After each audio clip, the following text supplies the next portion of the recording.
Buenas tardes, mis amigos. A propósito del 12 de octubre, Día de la Raza, quisiera contarles por qué es importante la Constitución. ¿Saben ustedes por qué es importante la Constitución de 1991? Con la Constitución de 1991, en su artículo 1, se reconoció a Colombia como un Estado social de derecho, democrático, participativo, en el cual se dio autonomía para los entes territoriales. Es decir, pasamos de un Estado centralista a un Estado descentralizado, con autonomía de sus entidades territoriales. ¿Cuáles son las entidades territoriales?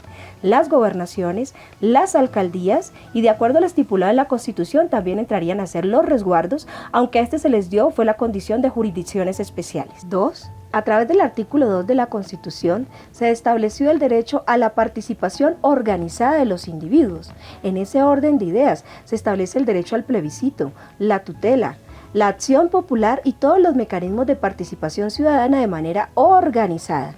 Es así como a partir de la Constitución de 1991 surgen diferentes actores sociales como movimiento social, entre ellos el movimiento social de comunidades negras, afrocolombianas, raizales y palenqueras, que surgen como actor social a partir de 1991. 3.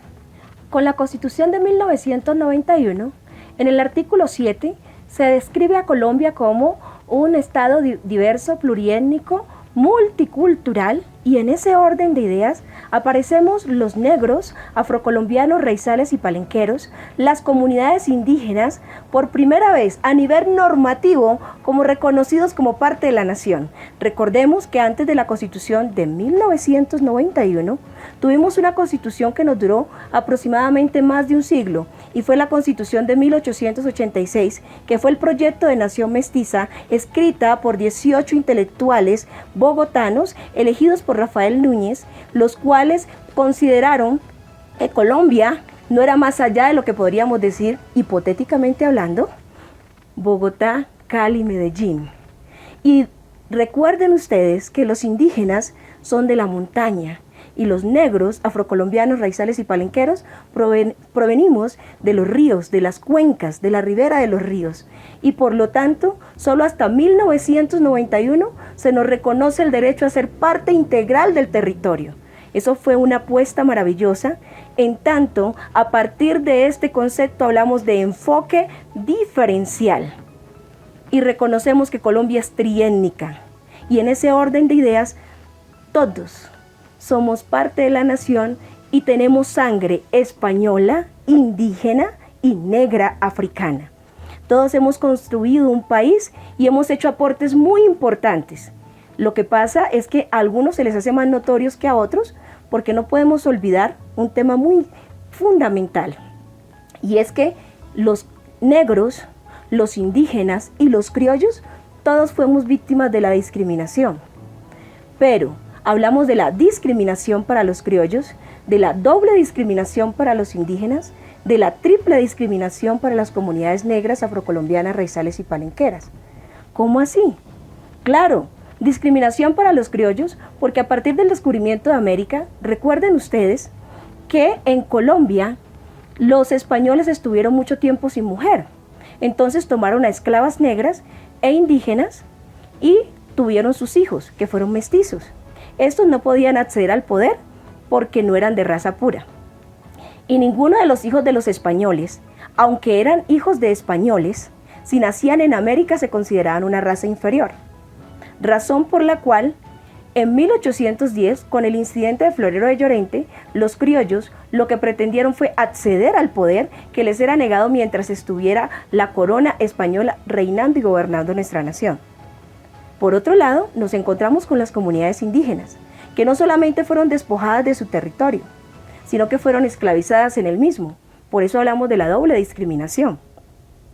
Cuando fuimos al grito de independencia en 1810, entonces los indígenas estaban reconociendo y reclamando el derecho a la titularidad de sus territorios. Por otro lado, las comunidades negras tuvimos la triple discriminación, porque no solamente fuimos secuestrados de nuestro continente África, sino que fuimos traídos a tierra ajena, esclavizados a tierra ajena y dejados sin tierra. Problemática que sigue siendo vigente hasta hoy. 4. Con el artículo 8 de la Constitución se estableció que el Estado Nacional es el garante de la pervivencia de todos los sectores y grupos poblacionales. ¿Qué significa ello? Que el Estado ya no solamente debía gobernar de manera central, sino que de manera descentralizada debía impartir un ejercicio de reconocimiento e inclusión para vencer las barreras de segregación, discriminación e iniquidad social que históricamente han caracterizado el país. Recuerden ustedes que la Constitución del 1991 lo que intenta es cerrar las brechas sociales, implicaba empezar a desarrollar obras de infraestructura, puentes, escuelas, llevar la oferta nacional hacia los territorios. Por eso es que solo hasta ahora estamos viendo que en algunos territorios lejanos como el Chocó, Arauca y muchos otros departamentos apenas están llegando las redes sociales. Porque nuestra Constitución es muy joven. Solo hasta ahora estamos logrando que jóvenes negros, afrocolombianos, raizales y palenqueros e indígenas accedan a todas las becas y oferta institucional para reconocimiento y reivindicación de sus derechos.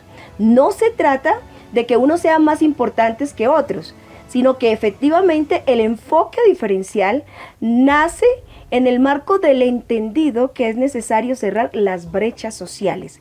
Y los que nunca habíamos estado, como diría Amartya Sen, todos entran. Ahora es el momento de que hagamos parte de la nación.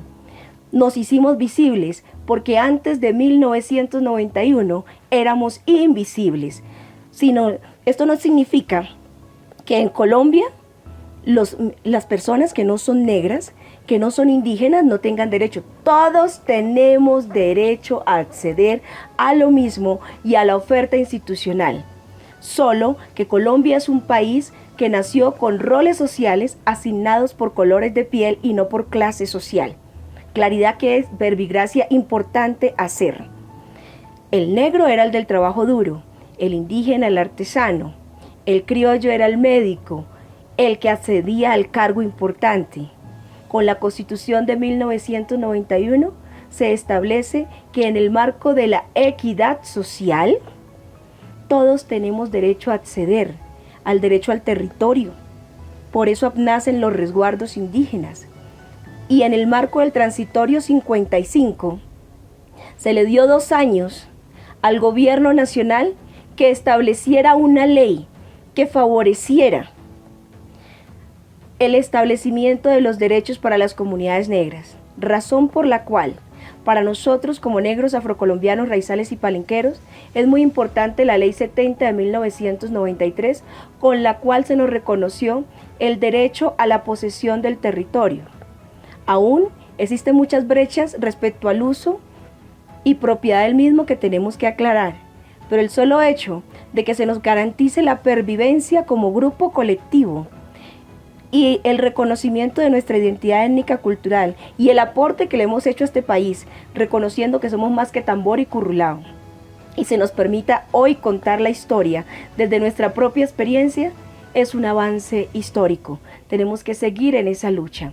También los indígenas continúan en el marco de equiparación de relaciones de grupo, razón por la cual no es que unos sean más importantes y otros menos. Finalmente, es importante decirles que con el artículo 13 de la Constitución se establece que todos tenemos derecho a acceder a lo mismo en el marco de la diferencia. Antes de 1991 era imposible hablar de diversidad étnica y cultural en Colombia. Antes de 1991 era imposible hablar de diferentes ideas que no fueran bipartidistas, liberal o conservador.